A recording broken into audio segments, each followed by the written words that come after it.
All right, I'm going to start now. First of all, I want to thank everybody for attending. Um, this is my first class here at the Brooklyn Public Library, and I'm just very excited to be doing this on something that I've been working on for like more than 10 years, just like alone. So, welcome to Drum Machines 101 Part 1. My name is Frankie Guerrero, if you ever want to have a conversation with me afterward. Okay, so what are drum machines? Drum machines are devices manufactured by instrument companies intended to be a substitute for a drummer and drum set. They provide a rhythm section for a player who is not provided a band member whose focus is drum playing. There are many varieties of drum machines. The first drum machine dates back to 1931 with the creation of the rhythmicon. The sound can be generated by either an oscillator circuit, a chip with a short recording stored on board, or a hybrid of the two. Drum machines that use oscillators are considered analog in nature, where devices that use chips to sample instruments are considered digital. Modern drum machines allow you to program any drum pattern or signature you desire. Older machines have a number of preset patterns for specific genres of music. Some other names for drum machines are groove boxes and drum computers. There are also a series of machines that allow you to store your own recordings on board called samplers. They too come with pre-packaged drum sounds. What are samplers? Samplers are a lot like drum machines, but also double as a recording device. Samplers allow you to take a recording of anything and assign it to a pad. Samplers are also responsible for creating entire genres based off the idea of recording a snippet of a song and creating something new with it. The imagination is the limit when it comes to samplers due to the fact they allow you to record anything you wish.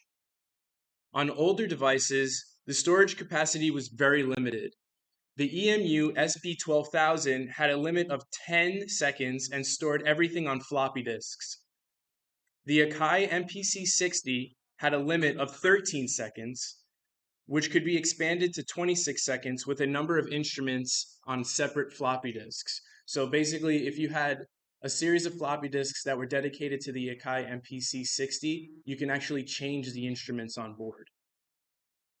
The Akai MPC series is still in use to date with over 16 different iterations culminating with the MPC-X and MPC-1. A brief history of drum machines. Some iconic drum machine manufacturers include Roland, Boss, which Boss is a subsidiary of Roland, Lin Electronics, Akai, EMU Systems, as mentioned before, Korg, Casio, Yamaha, Oberheim, Electron, and Dave Smith. When drum machines first hit the market, they didn't do too well. It was not until the creation of the genres acid, techno, electro, and house that they became sought after. Musicians like Sly Stone and Prince would layer a recording of a drum machine over live drums. One of the most legendary songs using a recording of a drum machine alone was Marvin Gaye's Sexual Healing, which features an 808 throughout the entire song.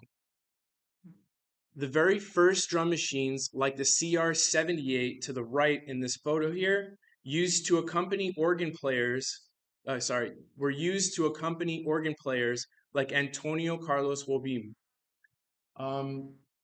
Basically, like you would just push one of these buttons and it would have a set pattern on there dedicated to the genre you were playing.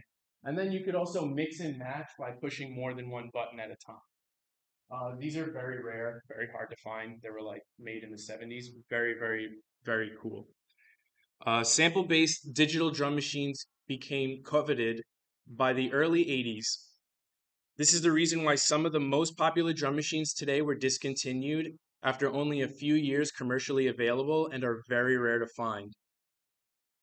Roger Lin of Lin Electronics not only created the Lin drum machines, but also created the very first three MPCs, the MPC 60, the MPC 62, and the MPC 3000, up until the creation of the MPC 2000 in 1997, which Lynn had no involvement in.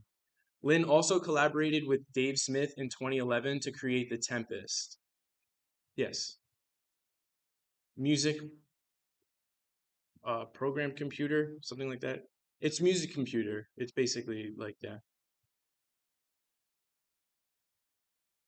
Released in the TR-808. Released in 1980, it is one of the most famous instruments in the world. Sadly, it was discontinued in 1983. It has spawned many genres such as hip hop, electro, acid, house, and the list goes on, even being used on funk and soul records as mentioned earlier.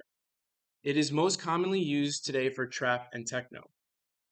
Artists who've utilized the 808 on some of the most pivotal music of the time are African Bambaataa, Egyptian Lover, Jay Dilla, Timbaland, Kraftwerk, Swizz Beatz, and Rick Rubin. The kick is the most studied part of the instrument and is still one of the most underground sounding elements of music to date.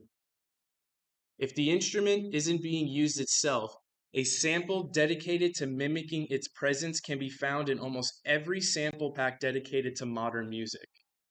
The hi-hats and trap music are sampled from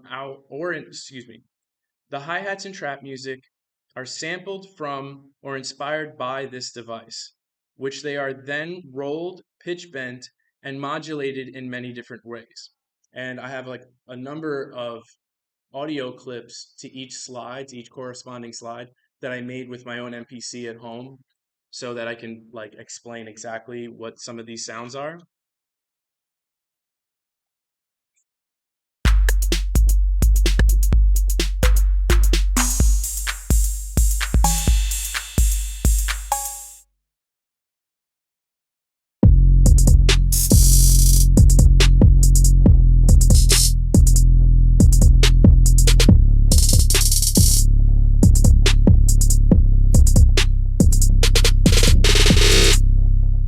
So the first audio clip was like 80s electro, 90s electro, like original club music.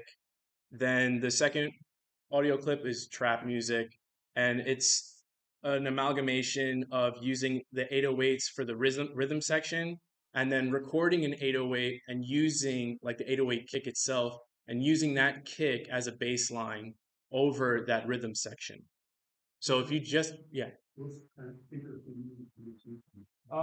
It's best to use like just a 2.1 system. So like a stereo speaker, yeah, left and right speakers, and then a subwoofer so you can hear the very bottom end of your sound. Because if you're gonna bring your music to a club or something like that, they're gonna have a subwoofer that's either head height or chest height. And if you like overcompensate for your sub end, for your very bottom end of music, it's gonna dominate the overall sound of your song, like the overall volume of your song. So I've actually had this happen to me, like when I go to clubs and try music out, and it can sound really bad and like very, very overbearing. So to have a subwoofer whilst you're mixing your music lets you dial into that sweet spot so that when you bring your music around, it sounds good on almost any system, no matter how much they amplify it. No problem. The Lindrum, released in 1982, it was Prince's favorite drum machine. The LM1 preceded the Lindrum with a 1980 release. The LM1 was discontinued in 1982, and the Lindrum was discontinued in 1986. The LM1 is the very first digital drum machine to use samples of acoustic drums, giving it a very live and unique sound. The Lindrum has had a great influence on the genres of funk and soul. It always sounds amazing when coupled with a groovy bass, synth bass, or both. When coupled with processed effects or outboard gear to boost the best qualities of the Lindrum, you're left with a kit that is used in synthwave. A great example is a gated reverb effect emphasizing the snare drum. Due to the fact each part of the kit is stored on a chip, the drum machine has an added effect of creating satisfactory aliasing or artifacts due to the low sample rate and bit depths of the era. These elements are also recreated in many modern software and sample packs. So I'm going to get into this whole idea of aliasing and artifacts, which is a very, very cool way to talk about essentially recording devices and what these older machines sounded like when you would change the key of a drum or the pitch of a drum.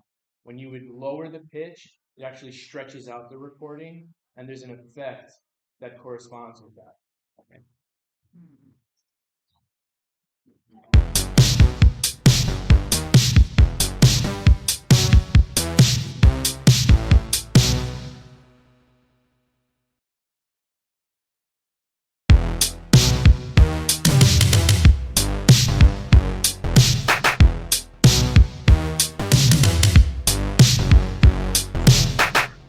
Okay, two samples, like just short, like songs I made in like 20 minutes to show you exactly if you were going to use this particular drum machine for a song, what it could be applicable to like what it could be best applied to for the type of genre you wanted to use, something like that. The DMX. Released in 1980, the DMX has a successor called the DX, which was released in 1983. Like the Lindrum, these devices also are some of the very first digital drum machines. Both the DMX and DX are also driven by EPROM chips, giving them both a very rich character. Those are the name of the chips on board. They're called EPROM chips. You're able to open up the device. You can open up the front panel and you can take out these like literal computer chips and then replace them with another set of chips.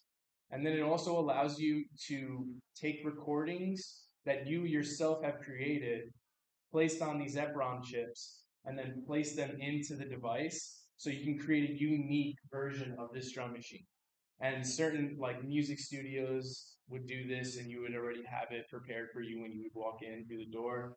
You can create unique music. This is done so that when you create a song on a DX or a DMX or a Lindrum, it doesn't sound exactly like everyone else's music. You can create organic stuff from scratch. Downpitching the sounds on this device also creates the appetizing effect of aliasing or artifacts due to the sample rate and bit depth used in the era. Artists who created hits using this drum machine are Grandmaster Flash and the Furious Five, Run DMC, LL Cool J, Rick Rubin, who worked with LL Cool J to create certain songs with this device, Dougie Fresh and Slick Rick, The Police, New Order, Peter Gabriel, and Phil Collins. These two drum machines, like the Lindrum, made the gated reverb mixing technique a sought-after element to 80s music, thanks in part to these are two different audio engineers, Steve Lillywhite and Hugh Padgham. Susie and the Banshees is a band that used it quite often, and Phil Collins used it on almost every one of his songs for like a 10-year period. And these features this features on almost every track in the synthwave genre. The synthwave is what sounds like this. It's like a slower version of synthesizer music.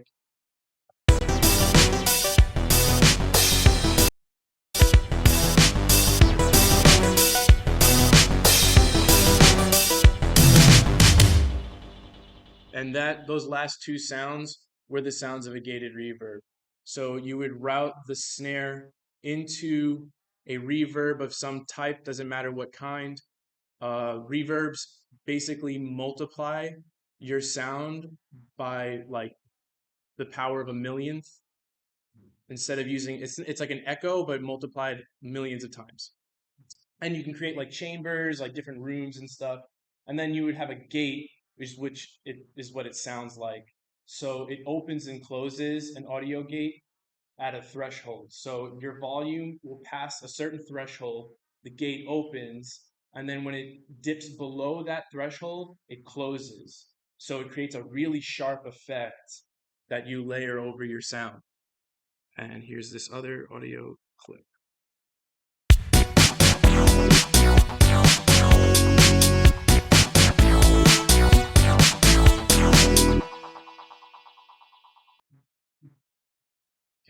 The TR-909. Released in 1983, the 909 rose to the same prominence as the 808. The 808 was already discontinued by this point. The 909 was discontinued in 1985. World renowned as being responsible for creating the most recognizable elements of house music, every part of this drum machine is usually heard in some way, shape, or form embedded into a house track. The Chicago house community includes pivotal figures such as Frankie Knuckles, Jesse Saunders, Larry Heard, and Ron Hardy. The impact of the 909 has the impact the 909 has had on techno music is nothing short of legendary. It has been used countless times by innovative artists like Juan Atkins, Jeff Mills, Carl Craig, and Derek May, who are legendary figures within the Detroit techno, acid, and trance communities throughout the 80s, 90s, and 2000s. It can be found on many pop records from the 80s and 90s. Phil Collins, Bjork, Madonna, and Daft Punk feature the 909 on some of their most popular songs. Hip hop, West Coast rap, and G-funk also have featured the 909 on many records in the late 80s and throughout the 90s. Some artists who have featured the 909 are Schoolie D, Rob Bass, and DJ Easy Rock, Dr. Dre, and DJ Pooh. So I'm gonna have some more samples here. I think this one's house music. Yeah.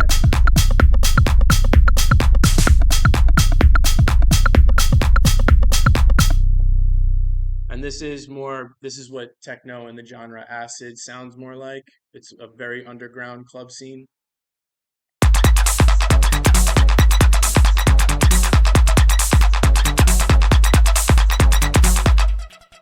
So acid is a faster drum bass beat type thing.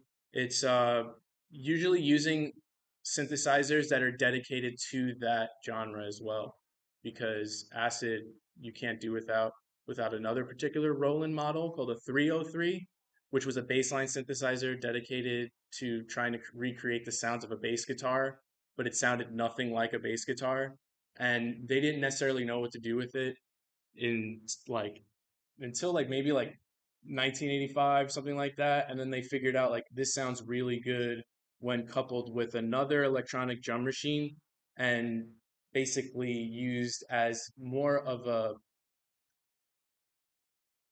as a trying to think of the right word, a metallic sounding guitar, something like that, where it sounds like you're pitch bending just a single solitary electronic model synthesizer type device.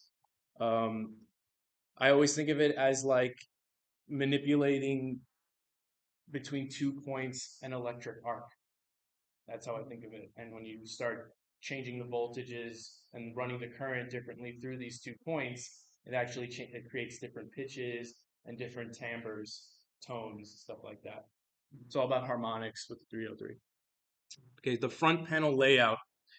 The majority of modern drum machines have a universal layout on the top consisting of buttons and dials. You almost want to read a drum machine like a book from left to right. This allows you for easy manipulation of the sounds on board and helps you understand how to use other drum machines with almost no learning curve. On almost every drum machine is a sequencer which triggers the pattern you want to program.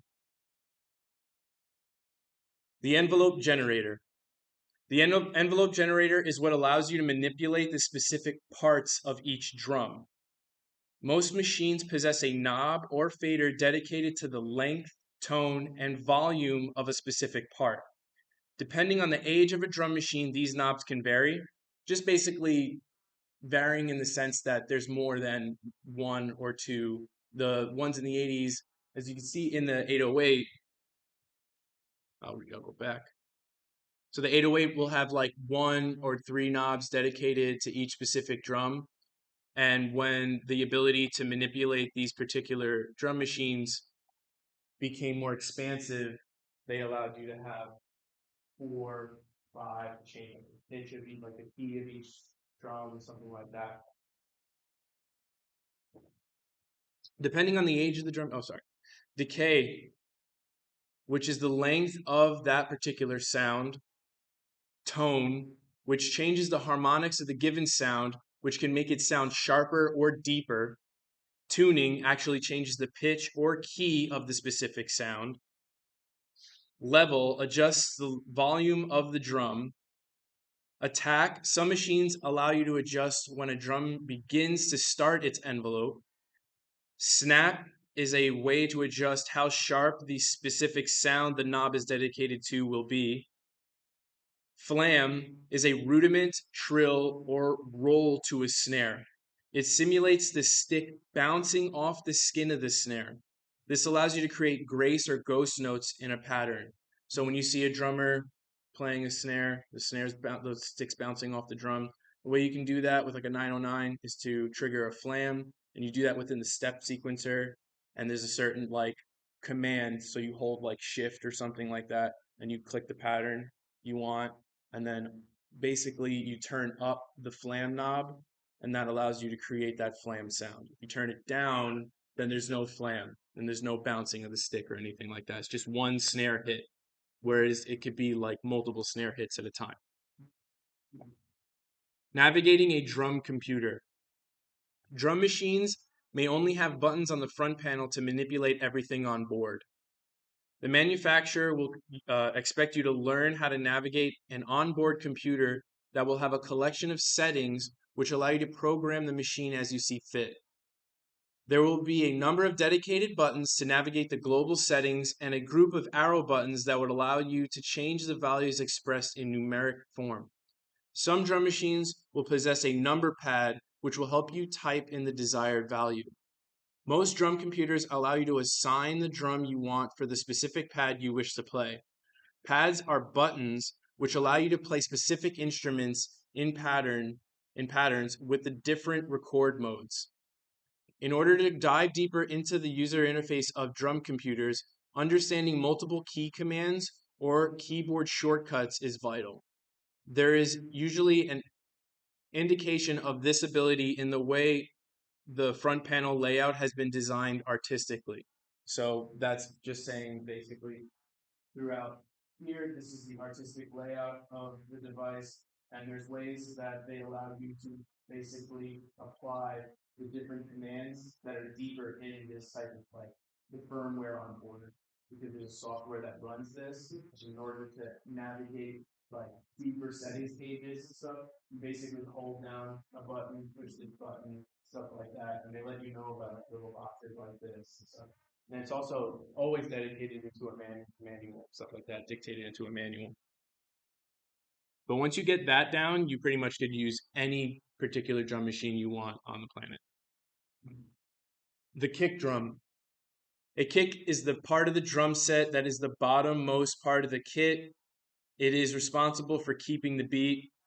The kick is one of the most recognizable parts of any drum machine, and some are responsible for creating whole genres of music. The kick can be generated by an oscillator or a short sample recorded on a chip. There's almost always a decay, tone, tuning, and level knob specified for the kick. Faders can also be found on certain devices dedicated to the level or volume. The older drum machines do not have a way to adjust the pitch envelope, which requires recording the kick into a sampler to create the pitch effect heard in a heavier kick. Basically saying, if you want to actually change the very first part to the bottom part or back end of a particular drum sound, you have to record that into a sampler or a DAW, which is I'm going to show you later on in this presentation. And it'll start the actual recording itself at a different key. And then as the recording goes on, it'll drop down either to its root key or to a key of your choosing. And this is a fader, so you all know. This is just it's a volume slider, something like that. And they incorporated them into this more modern device so that you can create drum mixes.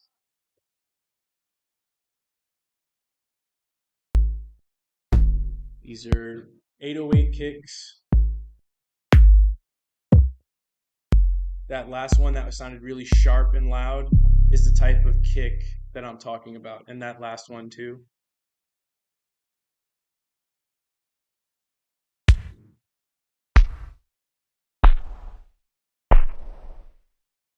Okay, so these sounds, these last bit sounds,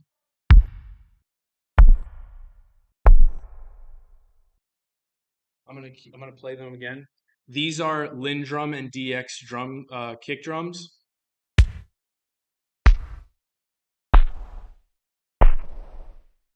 And you can hear as each particular kick in the recording is being triggered, I've set them to different keys and I'm dropping the pitch down. So what that's doing is slowing down the recording and actually stretching out that particular sound. And what that creates is a distortion effect.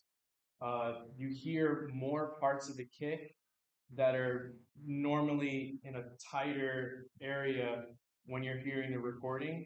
And when you stretch out that particular waveform, you're creating essentially like a computerized version of a tape recording being slowed down. Or like when you turn off your vinyl player, you hear like whilst the vinyl is playing, you hear the pitch of the song slowly drop. It's going to sound much better and more clear the more we go on. The snare drum. The snare is the drum in a kit that is covered by a skin and is probably the loudest. Unlike a live drum kit, most drum machines do not have a way to open or close the snare strip, which is the strip that runs across the bottom of a snare.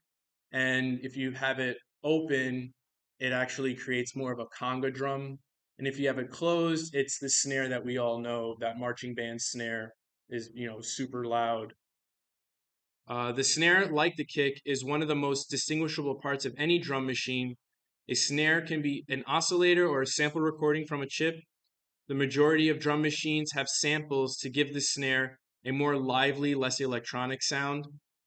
An oscillator or noise generator will sound like a sharp white noise percussion. A chip with a recording will most likely be a cohesive layered sound of a white noise, a square signal, and or an actual snare drum.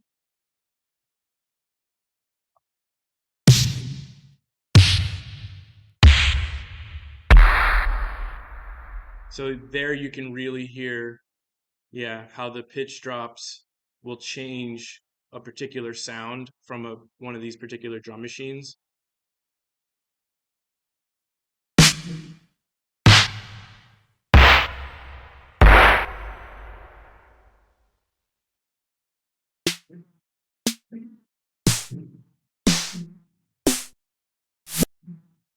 And those are like 808 snares.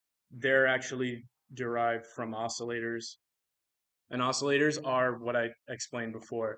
So it's an electrical arc running from one point to another. The way you create that is via a circuit. Okay, toms and congas. The toms and congas of a drum machine come in many varieties. Some drum machines will possess toms that sound like a live drum kit, which can be generated from samples. Drum machines like an 808 or a 606 will have oscillator-driven toms or congas that will sound far more electronic. You can tune and control the level of the toms on most drum machines. The 808 has a switch to select between congas and toms. The 606 is renowned for its metallic sounding toms and congas. That's the picture right there. The digital drum machines, such as a Lindrum and DX, have some of the most memorable sounding toms. When blended with effects, they can be easily recognizable. Oh, excuse me, I'm sorry. Have some of the most memorable sounding toms. When blended with effects, they can be easily recognizable as an element to the majority of music from the era of the 80s. These are 808, 606. These are electronically driven toms and congas.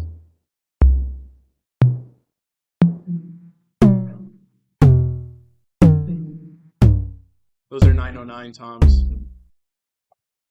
And here are the DX Lindrum toms.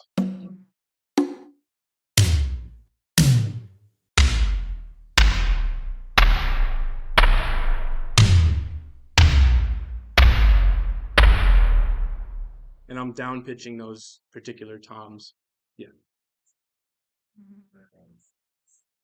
Um, well, reverbs can be used to an extent to extend a particular sound, but it's going to change that sound because what you're doing is you're multiplying that particular sound that you started with millions of times.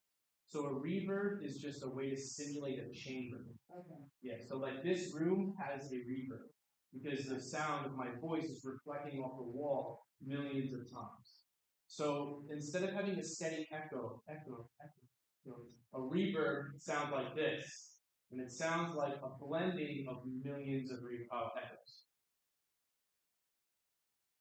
So basically, the answer to your question is like a reverb is a simulation of a chamber, and then to extend the sound itself is to actually stretch that particular sound.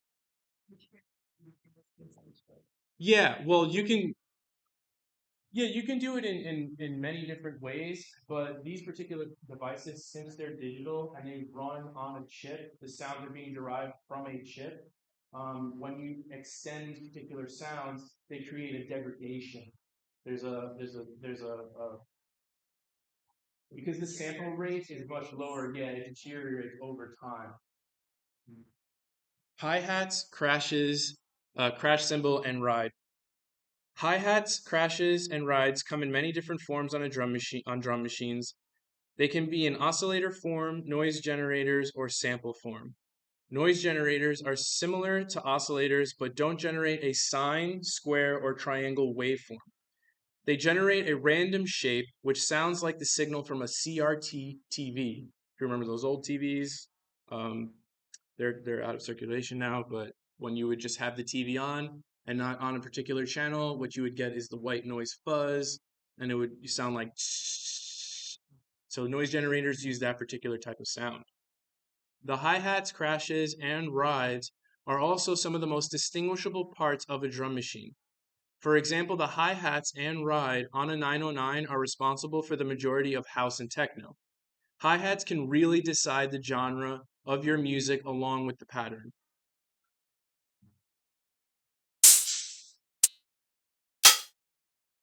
These are our 808 and 909 hi-hats and crashes. You can hear that electronic sound, very metallic.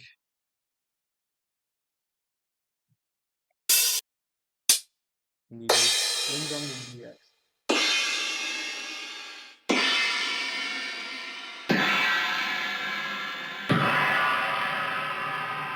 And that was the same crash from a Lindrum just being pitched down, and you can hear how it changes that overall effect. Cowbell, claps, clav, and percussion. Each drum machine has a myriad of percussion elements. Shakers, maracas, rim shots, or even chimes can be found on some drum machines. The Yamaha RX-5, I own this. That has a chimes particular like sample. Some can be created using oscillators, but sounds that are really organic, like a whistle or chimes mentioned before, will be loaded as a sample. It's harder to create like an actual uh, effect of something like a chimes or something like that without recording it. One of the most memorable sounds of percussion from any drum machine is the cowbell from an 808. Most expansions for digital drum machines can change the assortment of percussion elements on board.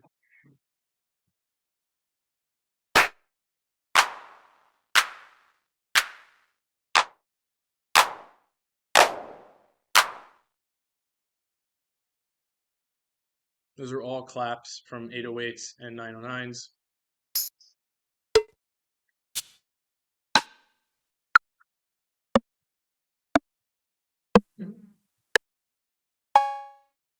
That's the 808 cowbell. Bing! And chime. Okay, tempo, swing, and accent. In my opinion, one of the most important things to know when you're operating a drum machine. Tempo or BPM is the speed of the overall song. So every instrument, it's all designated to a particular BPM, that's beats per minute. You can get creative with tempo using half time or double time techniques, which means if you have a set BPM for a song, you could run calculations to create more layers or to create a particular extension of that bar by slowing down the BPM half the time of your root BPM or doubling that time so you can create faster music at the same tempo of your root BPM. It's just like any form of math, you can always half or duplicate. It's, you can always multiply or divide. Swing humanizes the group of your pattern and Swing humanizes the group of your pattern and is a major element in house, techno, hip hop, trap, and drum and bass. The swing dynamics of your song is quintessential to creating a hypnotic flow the ear will appreciate.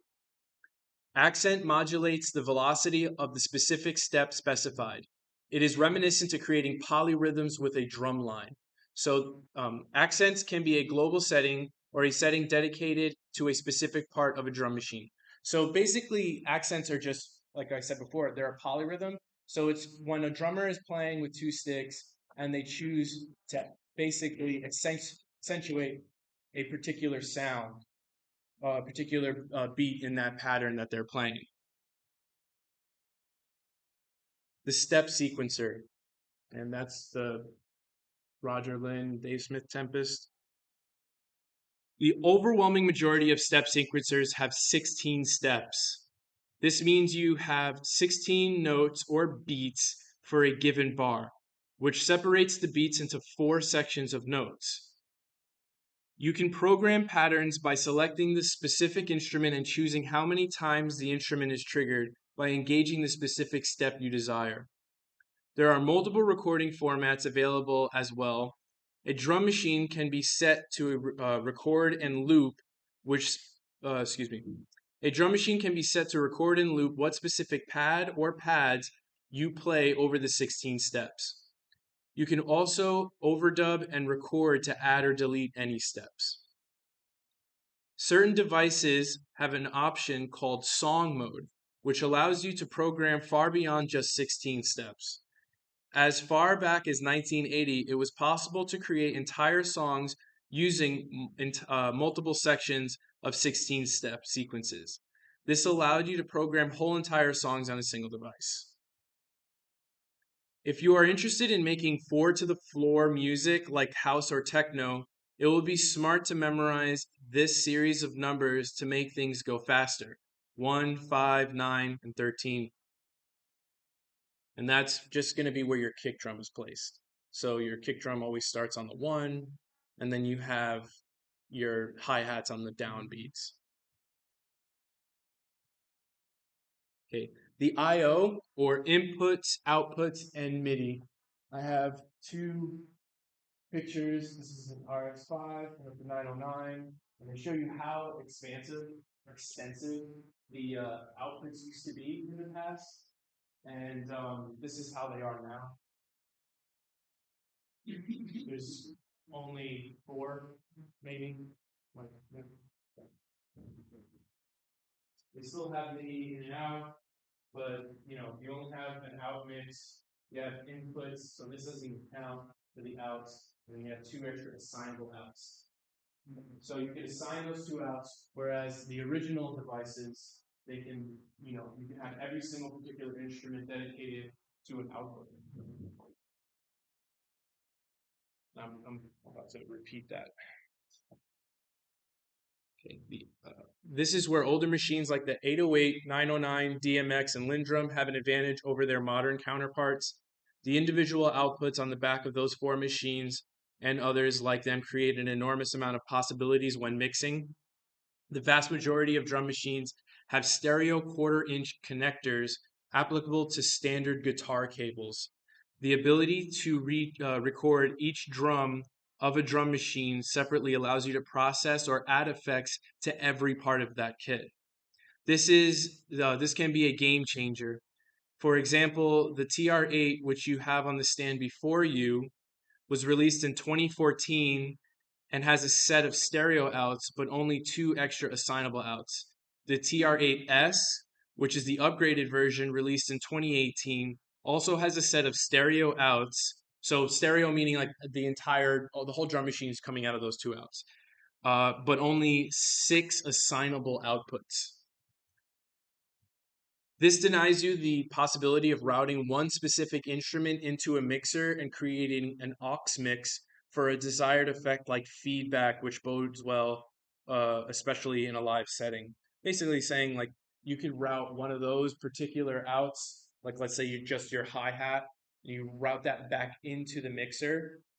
So you route it into the mixer, then you take the output of that particular channel, so it's just the hi-hats, and you could route that into the mixer again, and you can create an aux mix, which will create feedback.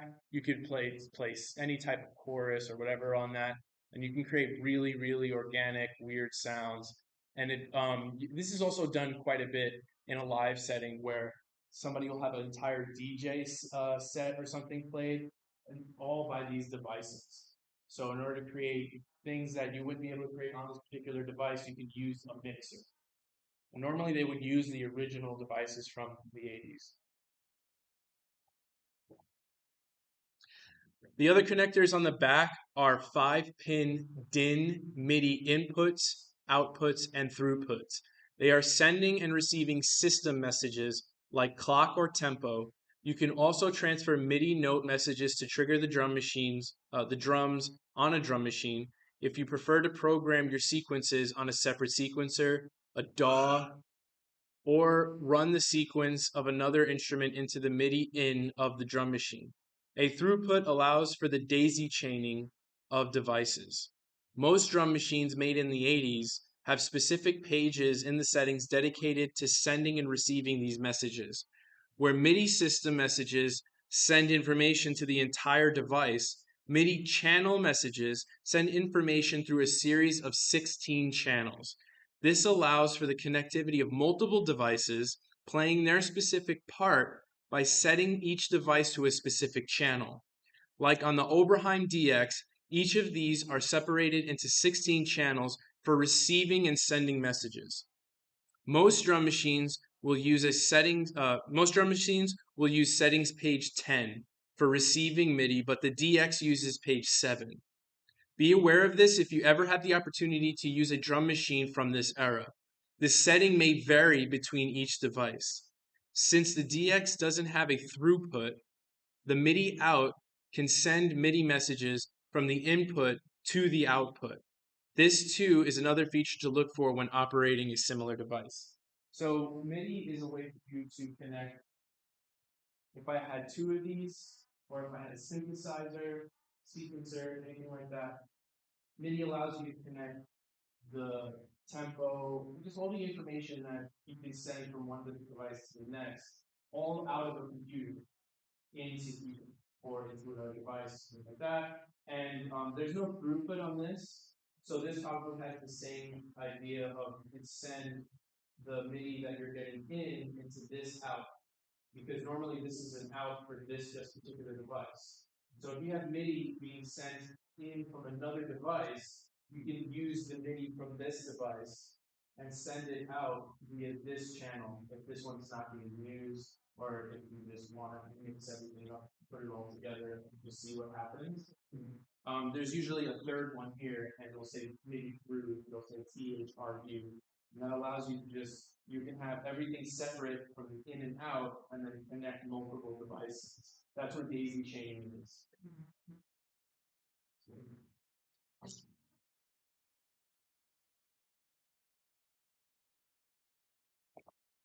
Cartridges. Cartridges were a way to save your work or expand a drum machine's capabilities before SD cards and USB flash drives. You could swap out or add instruments to a drum machine with the application of a new cartridge. Drum machines like the Lindrum required you to take off the front panel and swap out the EPROM chips on the board itself. I mentioned that before. As mentioned before, samplers use floppy disks to store or expand the set of instruments on that particular device. Ordinary floppy disks are still easy to find, but the specific cartridges and floppy disks containing the expansion instruments for particular drum machines and samplers are almost impossible to find today. And normally they're hoarded by mastering and like audio mastering and mixing studios. They'll be in a, if you ever like spend money to go into an actual mastering or mixing studio, they'll be there. They'll have the original drum machine, like a Lin drum, and they'll have uh, the MPC expansions, everything you need at your disposal. At your disposal. Okay, using effects to create original sounds. Drum machines coupled with guitar effect pedals are a great way to brainstorm new ideas. Also, a major factor in modern music, audio engineers have pioneered using effects as a way to create some of the most recognized sounds of all time. Outboard gear or virtual effects like compressors and EQs, which are used more as an element within mixing and mastering, are great devices for boosting the quality of your drum sounds.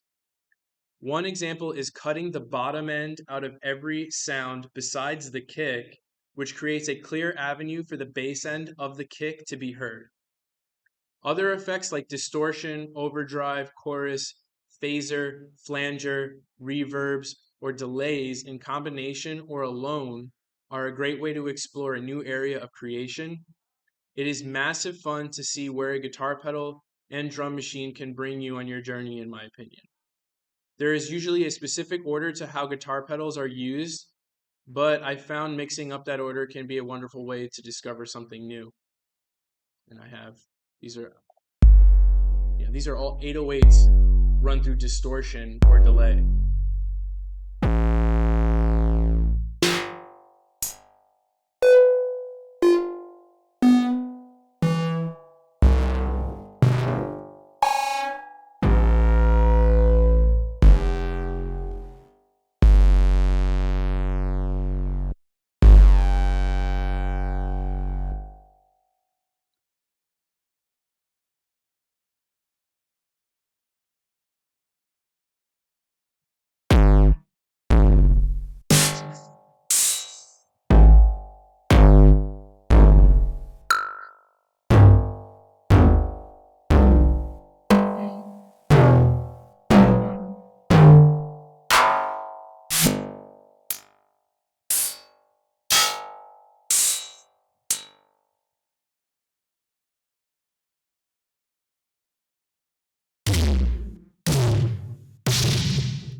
I didn't plan on using a marker board, but it's a better way to explain how distortion works. So you can imagine all your sounds being represented.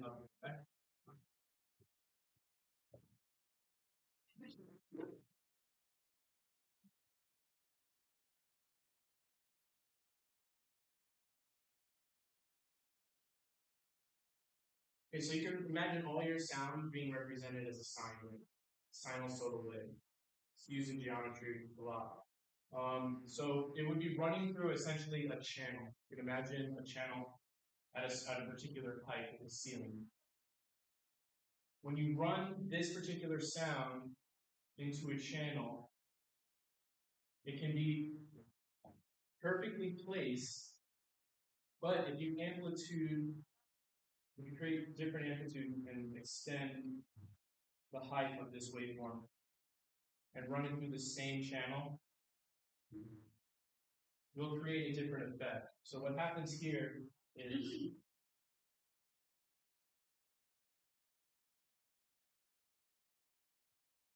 a squaring of that signal. So you're changing the overall harmonics of the time of that sound. You're either exaggerating the high end or the bottom end. There's multiple ways that you can do this. This is how you're actually explaining it when you create guitar effect pedals, something like that. I'm just going to draw a better representation on the top.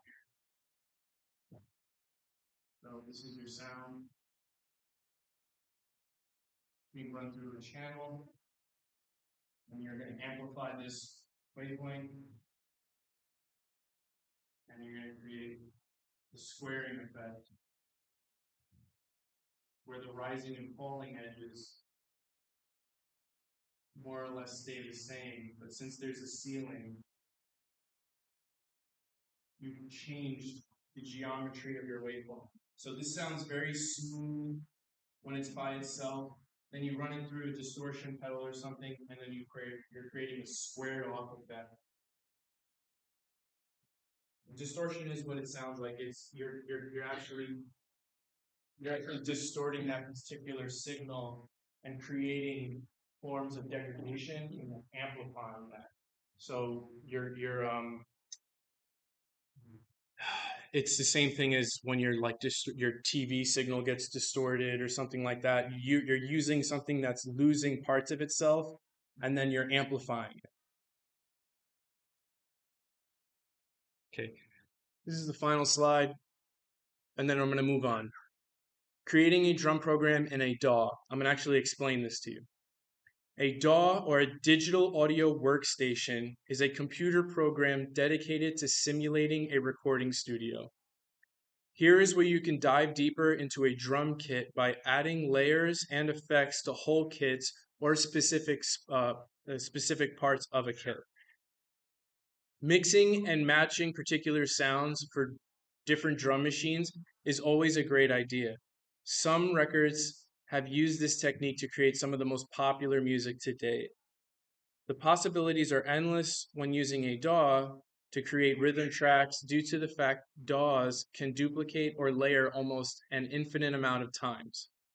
They also allow you to fine-tune your drums by giving a visual representation of the waveform. Certain virtual parametric EQs allow you to dial in the exact mix you desire. The DAW I will be using for the rest of this demonstration is called Ableton. It comes stocked with everything you need to create professional quality music. Let me switch over to Ableton.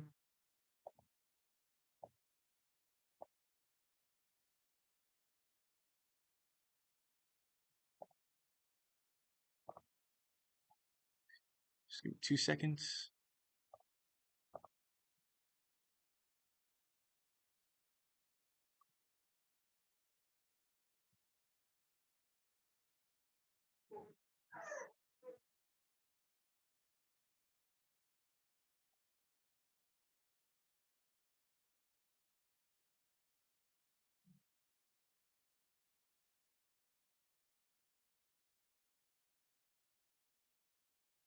Okay.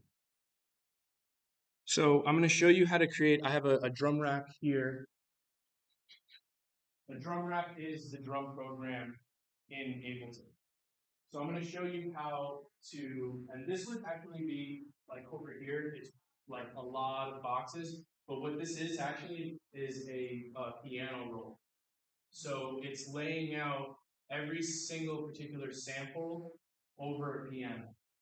And this is like, I think like C2 to C3, but on the piano, like the pitch doesn't actually change your drum program, like your actual like drum sound, unless you load a particular program called a sampler or similar. So I'm going to show you how to basically make one of these.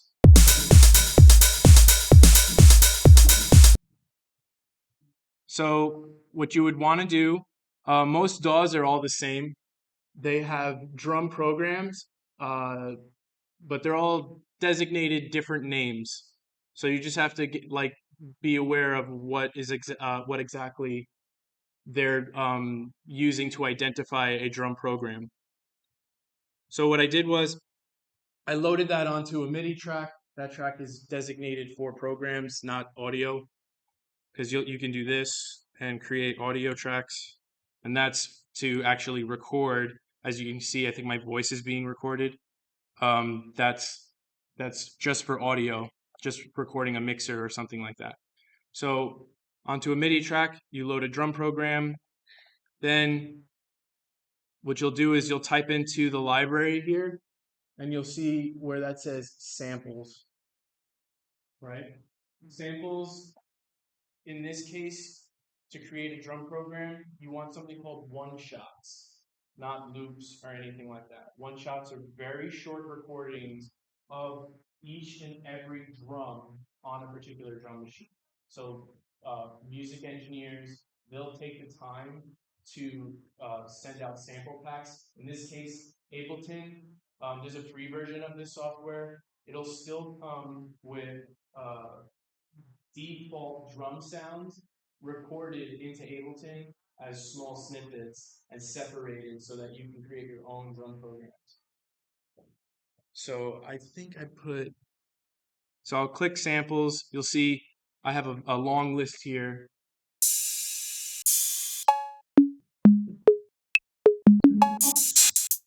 They're all very short recordings. They're just that one instrument being recorded and placed into a kit.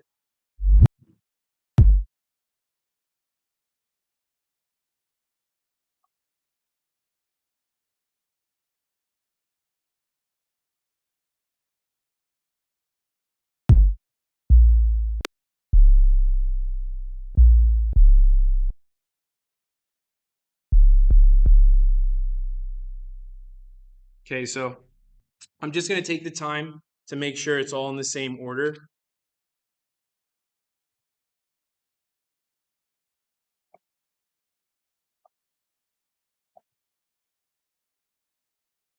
And you can see the notes here. So it's going from, I'll move this back over. It goes from C1 to C2. A lot, yeah.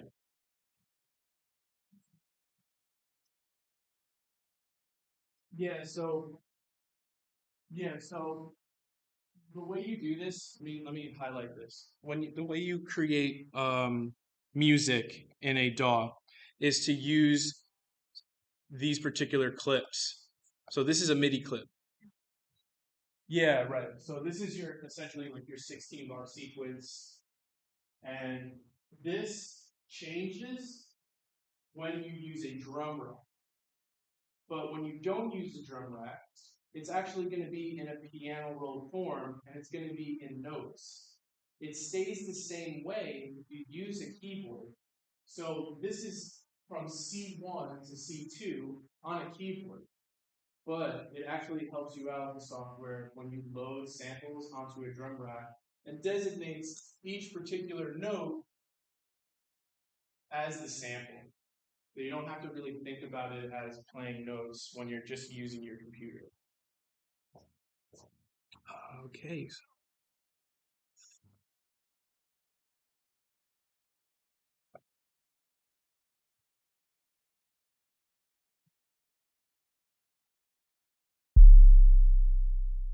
Okay, so I got the 808s on here. And now I'm going to load up the hi-hats. So I'll get an 808 hi-hat open and closed. You could highlight multiple samples. You could bring them over and drop them into your drum rack. Then you get the clap and a snare tone. So you can make different layers of sounds. So you get your clap, and snare tone. They have particular sounds here that have been processed through an EQ. So this is what an original 808 like will sound like a snare. And then you have the top end of this sound being filtered out. So this is actually recreating like opening and closing a snare drum. So there's no top end anymore. There's no like white noise sound. It's just filtered out, and what you're hearing is the bottom end of that particular sound. So drop that into here. And then I'm going to just triple check. Okay. So now I'm going to load up some 909 sounds. So I'm going to actually blend two drum machines. So what you do is you just go back up to here in your search bar. You're already highlighting samples. You type in 909 because that's the particular type of device you want to use. Then you collect your sounds.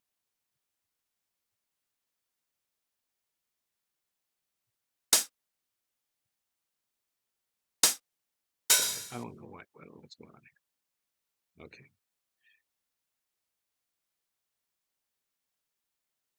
Close and open. Clap. And again, snare tone.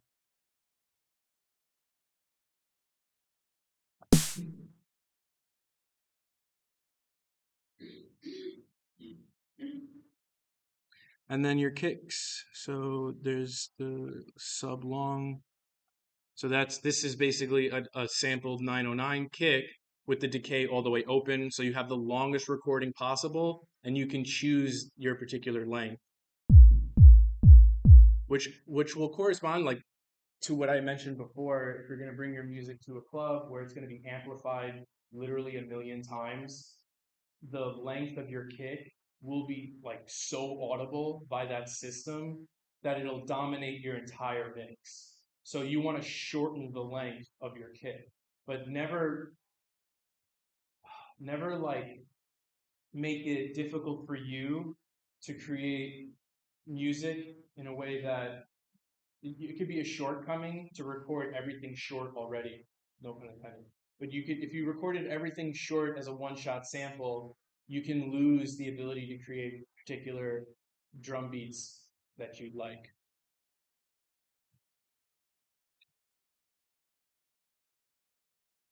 Okay, so kick. That goes for everything too. When you're usually sampling a synthesizer or something like that, you want to record the longest note possible. A piano too, like things like that, guitar.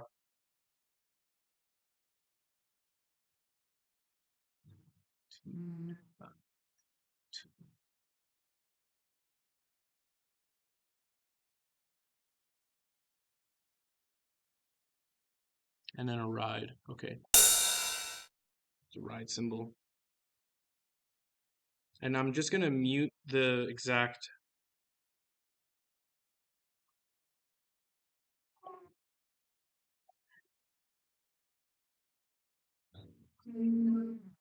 No problem. Get home safe, please. And now what I'm gonna do is I'm gonna create this particular MIDI clip that I showed you before over again. So you get an idea of how this works.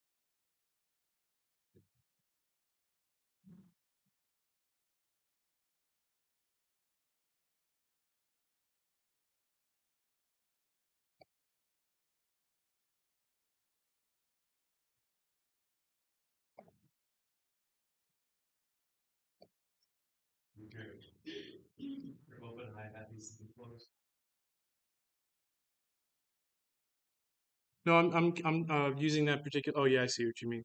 I think I may have muted that, or actually no, you're right. I'm using the 808. Thank you. So I'm creating a sharp harmonic over my open hi-hat with the 808. This is why it's good to blend drum machines because you can create different sounds. They sound really good blended together. And then duplicate this, that's that. And over here is where you create your, sorry, it's in here.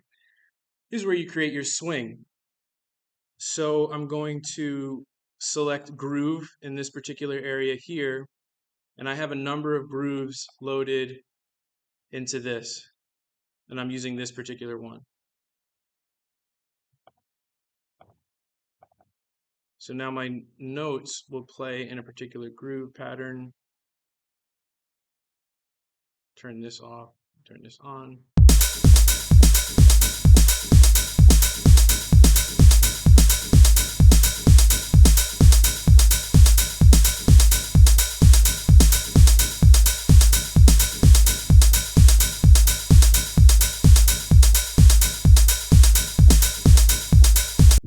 Okay, now let's change the pitch envelope of our top kick to give it more of a thud, because the best way to create modern music is not to use the original kick by itself, but to actually take two kicks and then pitch bend the top end kick, because now you're going to create like essentially like a chord. You're going to play two kicks over one another, and that top end kick that's playing in a higher register, you're going to pitch bend it from a higher note really fast down to a shorter, down to a lower note. Okay.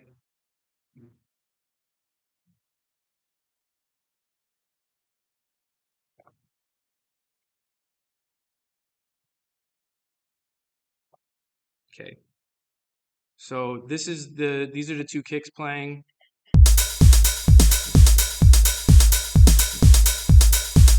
What you're going to do is you're going to turn on pitch envelope, which just means that the pitch is starting at one point and warping as it's going through time, literally.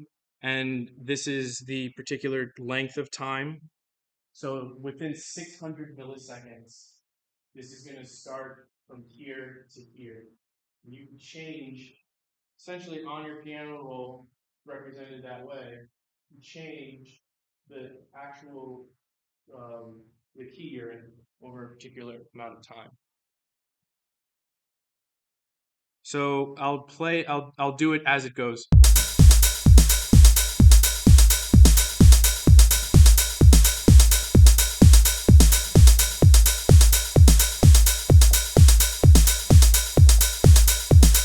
And you can hear, as that sound was going, you can hear the sharpness of that. Because when you change something's pitch, when you change a sound's pitch from beginning to end really quickly, what that does is it changes the envelope and creates a much sharper harmonic. You're actually creating a much more bouncy, heavy sound. Because if you were to imagine somebody playing piano and stomping on the very first, like the very last C note, like C6 or whatever, and sliding their hand down the piano really hard, that's going to create a very abrasive tone. It's going to create a very sharp. All the bells are going to, all the hammers, excuse me, are going to hit those strings really hard, and it's going to create a very sharp, sharp sound. So I'll solo it and I'll do that all over again, starting from 0. So this is the root key of this particular sound.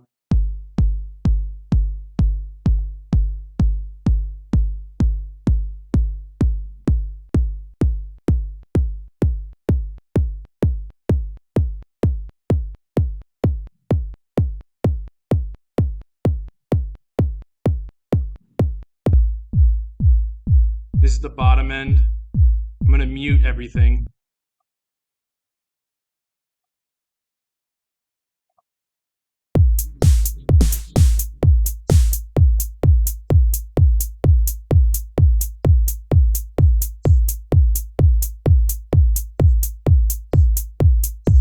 I want to mute everything without the everything but the hi-hat and kick. So this is the top end.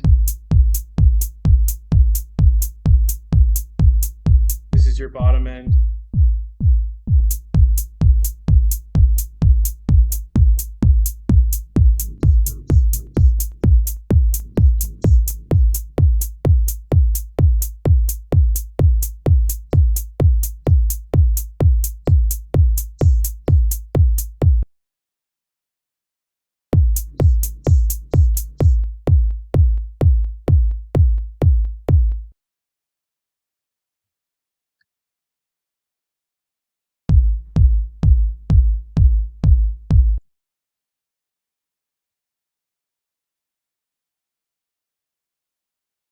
Okay, I only have 2 minutes left.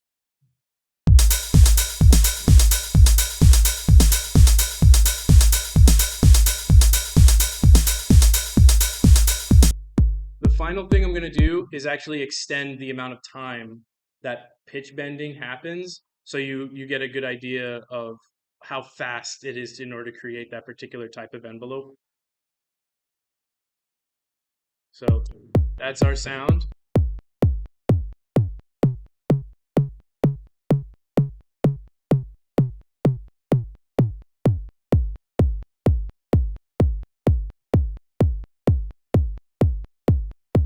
Let's do that with something like a clap or a hi-hat.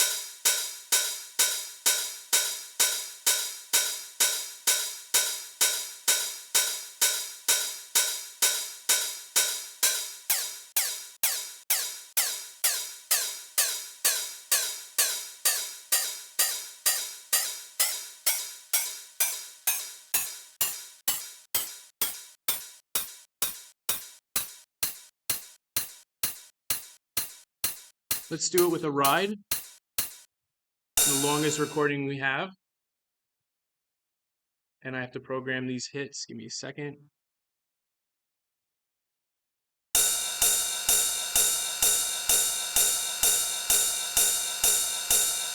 Let's go up and down with the pitch envelope extending as long as possible.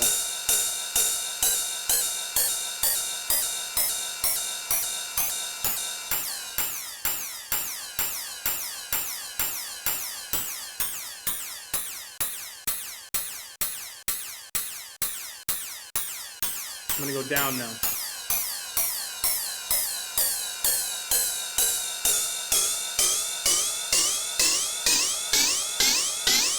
So you can hear how the sample is starting. You can hear how the sample is starting at a particular point and being bent to it over time. I have it extended as far as you can possibly hear everything. And it sounds, very bouncy. It sounds like almost like a toy.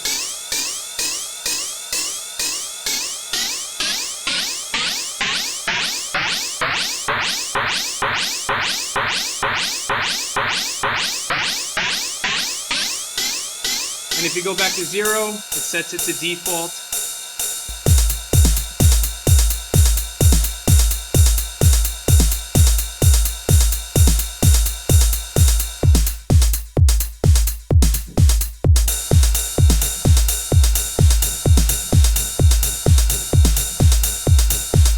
And right here is where I'll start to change the overall length of a particular sound.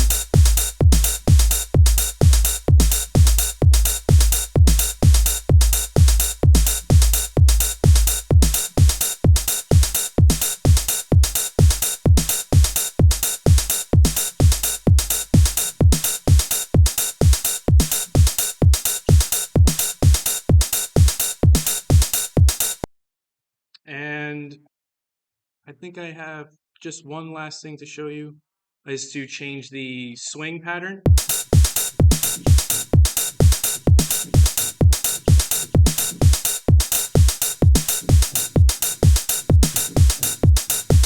Very subtle, but you can hear the rhythm change.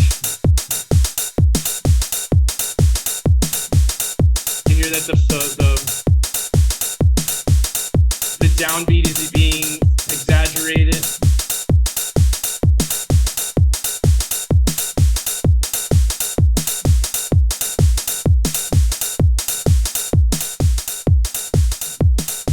That one actually has different velocities, so it's changing the overall volume of particular sounds. Let me slow the beat down.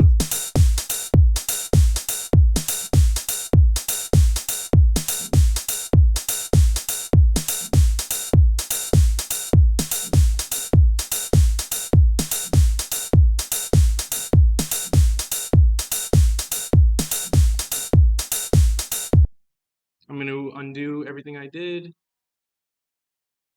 changing the beat up, and then I'm going to slow it down again. So this is what our beat sounded like originally.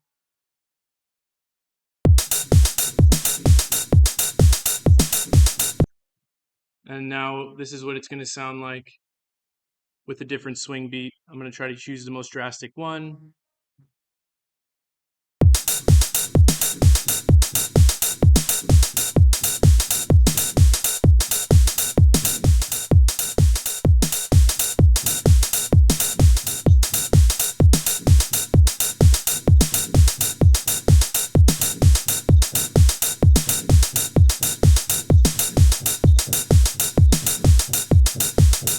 Now I've kind of knocked the beat out of it.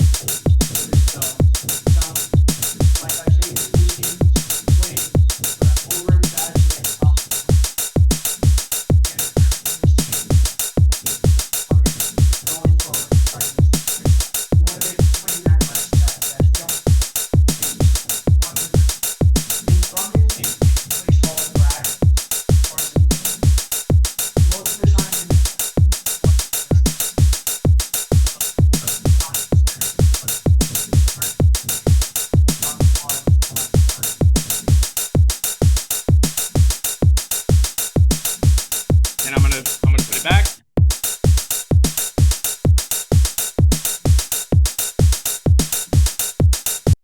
very subtle, but it humanizes the song. It makes it sound like instead of being a steady sequence and being something that sounds very electronic, very inhuman, it makes it sound more human.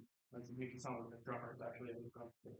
It's applicable to anything you want. When you want to create any kind of genre or stuff like that, it creates that humanistic, that groove you're looking for. And again, very appetizing for the ear. It's something that's on a steady beat.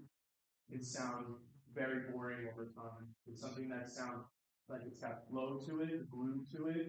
You can make slower beats, stuff like that. And just you can layer and layer and layer and go on and on and on. All right, so that's the end of the presentation. Thank you. Thank you everybody for attending. Thank you. Thank you. Thank you.